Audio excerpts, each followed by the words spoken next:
অনুশীলনী R3 দশম শ্ৰেণীৰ গণিত কুৱেশ্যন নম্বৰ 9 কৈছে যে এটা ঘনকৰ দিগ কিমান সেন্টিমিটাৰ ঘনকটোৰ আয়তন কিমান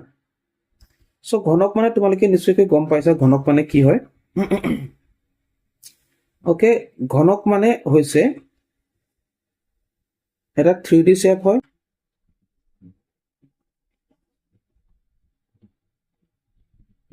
ওকে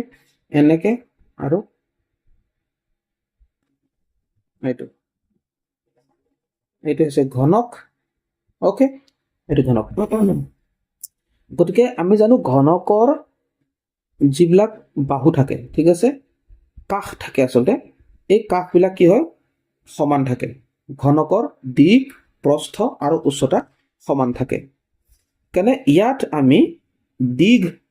বুলি ইয়াত দিয়া আছে 1.2 সেন্টিমিটাৰ গতিকে আমি 1.2 ইয়াতো লগাব পাৰো এটো দিগ আৰু আমি প্ৰস্থ এটো প্ৰস্থ 1.2 আৰু এটো হৈছে উচ্চতা 1.2 গুটেও সেন্টিমিটাৰত আহিব ওকে সো যেহেতু আয়তন বুলি কৈছে ঘনকৰ আয়তনৰ ফৰ্মুলা তোমালোকে যদি জানা ভাল কথা যদি না জানা মনত ৰাখি লবা ঘনকৰ ঠিক আছে ঘন আমি লিখি লওঁ এনেকে দিয়া আছে ঘনকৰ দিগ কিমান দিয়া আছে 1.2 সেন্টিমিটাৰ ওকে সো লিখো এটেকে ঘনকৰ আয়তন ঘনকৰ আয়তন কি গম পোৱা নে ঘনকৰ আয়তন হৈছে দিগ হোল কিউব সো দিগ কিমান দিয়া আছে 1.2 দিয়া আছে গতিকে হোল কিউব আহিব সো 1.2 যেহেতু দিয়া আছে 1.2 যদি কিউব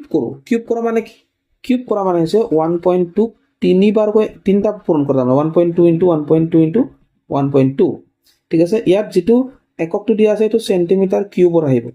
এটো সেন্টিমিটাৰ কিউব হেকানে 1.2 into 1.2 যদি কৰা কিমান আহিব পূৰণ কৰিলে 1.2 into 1.2 আমি যদি তিনিবাৰ পূৰণ কৰো তেতে হলে আমি পাম 1.728 এটো সেন্টিমিটাৰ আৰু এতে উত্তৰো হয় আনসাৰ